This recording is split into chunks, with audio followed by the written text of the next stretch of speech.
নমস্কার বন্ধুরা, সবাইকে আমার মনের মতো রান্নাতে স্বাগত জানাই।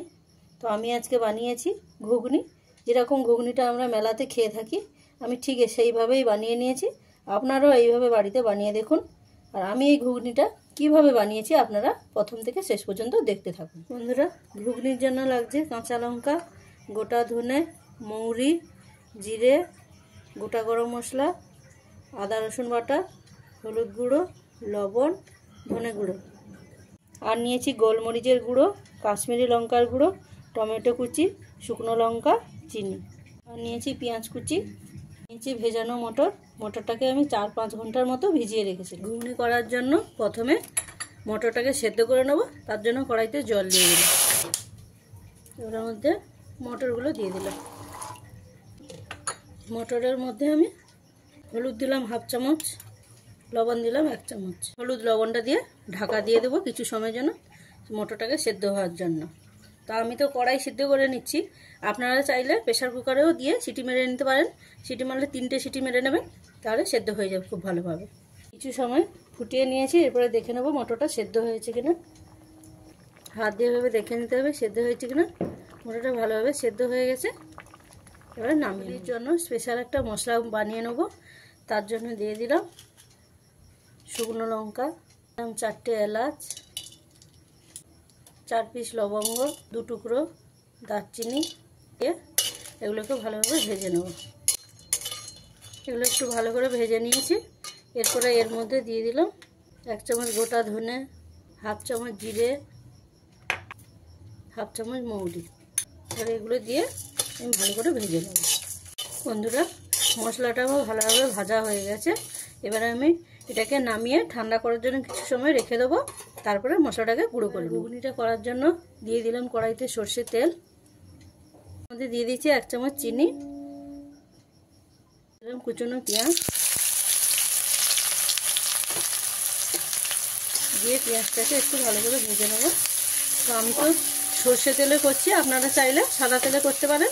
তবে সাদা তেলের থেকে সর্ষে তেলে ঘুগনিটা করলে তার স্বাদটা একটু বেশি হবে। পেঁয়াজটা আমি এইভাবে ভেজে নিয়েছি। এবারে এর মধ্যে আদা রসুন বাটা 1 চামচ দিয়ে দিলাম, দিয়ে মশলাটাকে একটু ভাজা ভাজা করে নেব। এবারে এর মধ্যে আমি আলুটা দিয়ে দেবো। আলুটা আমি এইভাবে ডুমো ডুমো করে কেটে নিয়েছিলাম, এর মধ্যে দিয়ে দিলাম। আলুটা দিয়ে এবার কিছু সময় ভেজে নেব। এর মধ্যে দিয়ে দেবো পরিমাণ মতন লবণ, কাঁচা লঙ্কা দিয়ে ভালো করে ভেজে নেব। এর মধ্যে দিয়ে দিলাম টমেটো কুচি, কাশ্মীরি গুঁড়ো লঙ্কা 1 চামচ দিয়ে ভালো করে ভেজে নেব। আলুটা যাতে বসে না যায় তার জন্য টমেটো কুচিটা দিয়ে দিয়েছি। টমেটো কুচিটা দিয়ে আমি এর মধ্যে ঢাকা দিয়ে দিলাম।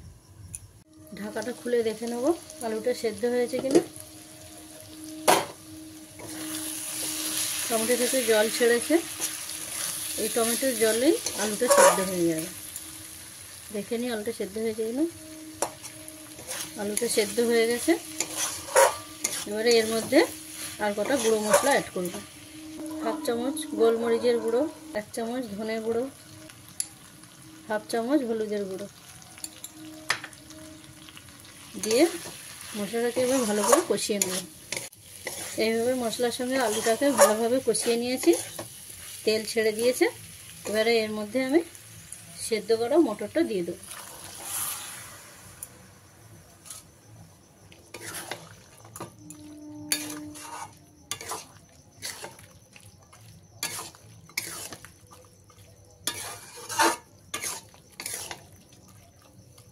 এর মধ্যে আরেকটু জল দিয়ে দেবো, দিয়ে এবারে অল্প কিছু সময় ফুটিয়ে নেব।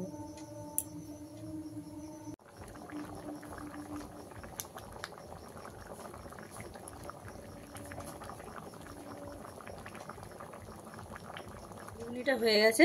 এবার ঘুগনিটা নামানোর আগে যে স্পেশাল গুঁড়ো মশলাটা আমি করে রেখেছিলাম সেইটা 1 চামচ দিয়ে দিলাম। বন্ধুরা, আমি এইভাবে ঘুগনিটা বানিয়ে নিয়েছি। আমি যেভাবে ঘুগনিটা বানিয়েছি আপনারা এইভাবে বাড়িতে বানিয়ে খেয়ে দেখুন। আশা করি আপনাদেরও ভালো লাগবে। যদি ভালো লেগে থাকে তাহলে আমাকে লাইক, কমেন্ট, শেয়ার এবং সাবস্ক্রাইব করবেন।